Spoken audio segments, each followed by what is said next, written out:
Religious Ed, Grade 8, Catechism. Attributes of the Church, Lesson 1, Images of the Church.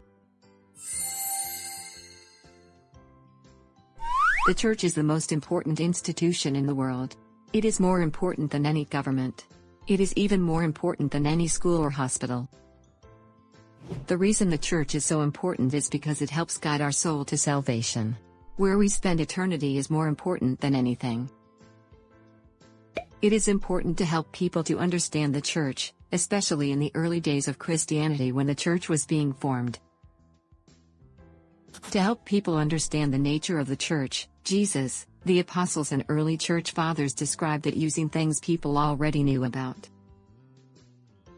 For example, the Church was described by Jesus as a vineyard where people worked for a wage. Their wages represented salvation. Jesus also described the Church as a net for catching fish. This was meant to illustrate the role of the Church in saving many people in a short time. The Church has been described as a kingdom, where God is king. And as a treasure, as something that is so priceless it is more valuable than anything.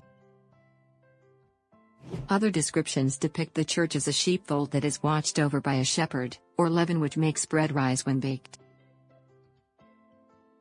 The Church is described in these ways so people can understand the Church's purpose and importance.